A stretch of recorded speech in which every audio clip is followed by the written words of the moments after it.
लोकसभा चुनाव को लेकर बिहार में पूरा माहौल बन चुका है। लालू प्रसाद यादव की बेटी रोहिणी आचार्य भी सारण से अब जो है प्रचार कर रही हैं।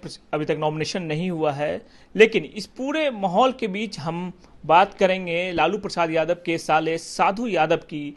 साधु यादव क्या इस चुनाव में मैदान में आ रहे हैं या नहीं? हमारे साथ साधु यादव हैं। क्या सर आप आ रहे हैं इस बार मैदान में? अभी कुछ कारणवश हम अभी नहीं बोल पाएंगे, लेकिन अभी समय है। 2013 में आपने नरेंद्र मोदी से मुलाकात की थी, बीजेपी में चर्चाएं हो रही थी, क्या हुआ इस बार? कोई ट्राई नहीं किया आपने? बीजेपी, और उस समय हमको बुलाए थे तो हमने गया था और घोषणा तो हम ही शुरुआत किया था। तस्वीर भी आपकी आई थी। हाँ, बिल्कुल समूचा चला था। लेकिन यहाँ सुशील मोदी ने हमको कुछ कह करके वो पार्टी को अपना विलय कराए थे, और उनके पीछे भी किसी दूसरे नेता का हाथ था, वो सब हमको पता है। लेकिन उसके बाद हम कहीं इस सब चीज पर बातचीत वगैरह ये सब नहीं हुआ। यानी अभी भी उम्मीद है कि मैदान में उतर सकते हैं? हाँ, हम प्रयास करेंगे। तो अब बात अगर कर ली जाए कि पूर्णिया हॉट सीट बना हुआ है, पप्पू यादव को भी आप काफी करीबों से जानते हैं, काफी साल से आप राजनीति में हैं, आरजेडी के शुरुआती वक्त से। पप्पू यादव के साथ जो खेल हुआ उस पर क्या कहिएगा आप? नहीं, पप्पू एक वर्कर के तरह काम किया है, वर्कर रहा भी है और जुड़ा हुआ है, पॉलिटिकल आदमी है, कई बार 3-4 बार एमपी रह चुका है। तो पप्पू को इस तरह से नहीं करना चाहिए। पप्पू के साथ थोड़ा नाइंसाफी हुआ है। कोई भी पॉलिटिकल आदमी वर्कर है, खट रहा है, मर रहा है, इतना दिन से जनता के बीच लगा हुआ है, उसके साथ इस तरह का व्यवहार नहीं करना चाहिए। ये कांग्रेस और आरजेडी के बीच का मामला है, पप्पू का सवाल नहीं है, कांग्रेस और आरजेडी का सवाल है। तो कांग्रेस जब मिलाई तो कांग्रेस को देना चाहिए था। लेकिन जैसे ही पप्पू यादव मिलते हैं लालू यादव से, फिर कांग्रेस में शामिल हो जाते हैं और फिर लालू यादव बीमा भारती को सिंबल दे देते हैं। तो आरोप ये लग रहा है कि लालू यादव ने जानबूझकर ऐसा किया। नहीं, देखिए, इसमें कहीं कंफ्यूजन है, इसमें कहीं ना कहीं कोई कंफ्यूजन है। जैसे पप्पू यादव जब मिले थे तो उनको स्पष्ट क्लियर कर लेना चाहिए था कि हम कांग्रेस से मिलने जा रहे हैं, हम आपसे मिल करके हम आपसे जानने के लिए आए हैं कि आपका क्या राय है, आप क्या कह सकते हैं या आप क्या करिएगा। तो एक आदमी के मन में रहता है, सो बात सामने आ जाती है।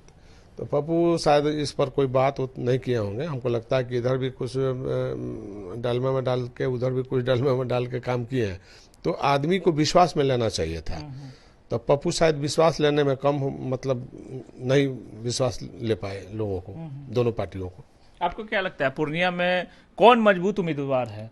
एनडीए का उम्मीदवार है या बीमा भारती है या पप्पू यादव है? देखिए, ये लोकसभा का चुनाव है, परसेप्शन पर चलता है, और उम्मीदवार कितना हो मजबूत हो और पार्टी का सिंबल नहीं हो तो फिर ये युग नहीं है, पुराना युग नहीं है कि निर्दलीय लोग भी चुनाव जीतते थे। बहुत रेयर निर्दलीय आज के युग में लोग जीतते हैं। ऐसा नहीं है कि निर्दलीय का, पहले निर्दलीय का एक चलता था दौड़, जैसे सिवान वगैरह का घटना था, उसमें लोगों ने निर्दलीय को जिता दिया था। उसी तरह से पप्पू भी एक बार निर्दलीय जीत गए थे पूर्णिया से, लेकिन ओकरा बाद तो पार्टी से ही चुनाव जीते। मधेपुरा हुआ, पूर्णिया हुआ, तो ये चला है। लेकिन आज के दौर में बिना पार्टी के नहीं लगता है कि कोई निर्दलीय चुनाव जीत पाएगा। यानी राह मुश्किल है पप्पू यादव। हाँ, मुश्किल है। महागठबंधन जो सीट शेयरिंग हुआ उस पर क्या कहिएगा आप? जो सीट जो सबको सिंबल दिया गया, देखिए, टिकट बांटने का जो ये लोगों ने कैंडिडेट को जो ढूंढ के खोज के जो लोग ला रहे हैं, तो उस तरह से हमको नहीं लगता है कि कोई कैंडिडेट सीरियस से पार्टी लिया है।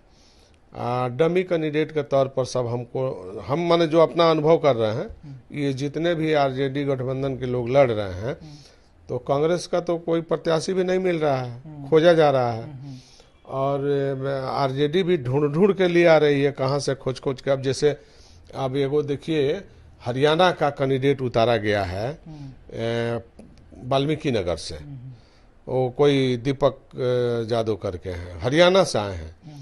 तो अब इस तरह के कैंडिडेट लोग लड़ेंगे तो जनता बिहार है आखिर ये स्थिति कैसे हो गई महागठबंधन की? अब महागठबंधन पता नहीं क्या ये सब कुछ दलाल टाइप के लोग लगा हुआ है, इधर से उधर 3-5 करने वाले।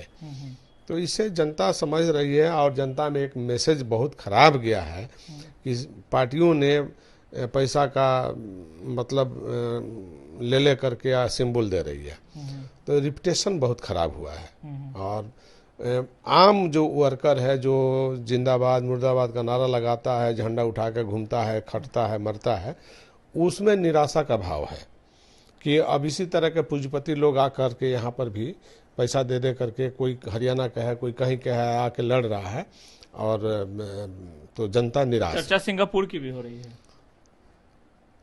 सिंगापुर का चर्चा हो रहा है तो सिंगापुर घर नहीं न है। सिंगापुर तो नौकरी करने के लिए लड़का जो है दामाद वो गया है, तो स्वाभाविक है जहाँ नौकरी होता है वहाँ पे बाल बच्चा परिवार रहता है, लेकिन उसका घर तो यही है ना। बीजेपी पूरा हमलावर है। अब नहीं, सवाल उसका नहीं है, सवाल उसका है कि हर आदमी अगर लालू यादव के बच्चों से तुलना करेगा तो संभव नहीं है, उसका तुलनात्मक तुलना नहीं किया जा सकता। फिर से मीसा भारती को दे दिया गया। ठीक है, पॉलिटिकल फैमिली है, अपना लोग लड़ रहे हैं, लेकिन जनता को तय करना है। आप जनता में गए हैं कि जनता आशीर्वाद दे रही है, जनता जिता रही है, तो जनता अगर जिताती है, आशीर्वाद देती है तो बातें खत्म हो गया, तब फिर उस पर कोई दोहमत की बात नहीं है। एक चीज और है, परिवारवाद का आरोप लगता है। चिराग पासवान ने भी जो है अपने जीजा को टिकट दिया, अशोक चौधरी की बेटी जो है सांभवी, उनको टिकट दिया गया, क्या कहिएगा इस पर?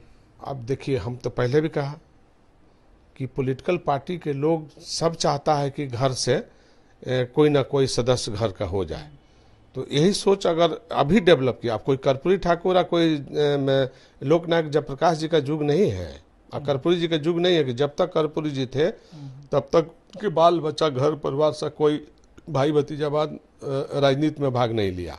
तो वो युग नहीं है, वो दौड़ भी नहीं है, बदला हुआ युग है, बदला हुआ दौड़ है, परिवर्तन का समय है। हर आदमी कोशिश कर रहा है कि हमारे परिवार से कोई हो जाए, तो इस तरह से लोग कर रहा है, जिसमें वर्कर का निराशा हाथ लगता है। वर्कर को निराशा हाथ लगता है। लगता है। जो सालों से काम कर रहे हैं उन्हें मौका जो खट रहे हैं, मर रहे हैं, उनको एक निराशा का भाव आ रही है कि भाई जब यही लोग लड़ेंगे तो जैसे चिराग के परिवार हो गया, उसकी बहन बहनोई हो गए, उधर आप चौधरी का नाम ले रहे हैं, तो इसी तरह का भाव है, जनता में निराशा का भाव है। एक आखिरी सवाल, अगर आप चुनाव लड़िएगा लोकसभा तो किसी पार्टी से या निर्दलीय? क्योंकि अभी बीएसपी में आप हैं। हाँ बिल्कुल, हम बता देंगे, हम मीडिया में ऐलान करके तभी जाएंगे चुनाव लड़ने। यानी ऐलान की उम्मीद है? हाँ करेंगे, मीडिया में ऐलान करके ही जाएंगे, लेकिन अभी हम किसी कारण बस अभी हम ऐलान नहीं करेंगे। कुछ पेच फंसा हुआ है। तो चलिए, ये थे साधु यादव। जो लोकसभा चुनाव की बात की जाए तो अभी मौका है इनके पास। इनका कहना है कि अभी समय है जब लोकसभा चुनाव लड़ना होगा। इस बार उम्मीद है कि ये चुनाव लड़ सकते हैं, उससे पहले ये ऐलान भी कर देंगे। हाँ, बिहार में जो जिस तरीके से सीट बंटवारा हुआ उस पर भी इन्होंने साफ तौर पे कहा कि जो महागठबंधन में सीट बंटवारा हुआ है, चाहे वो एनडीए में हुआ है, तो पैसे का खेल हुआ है इस चुनाव में।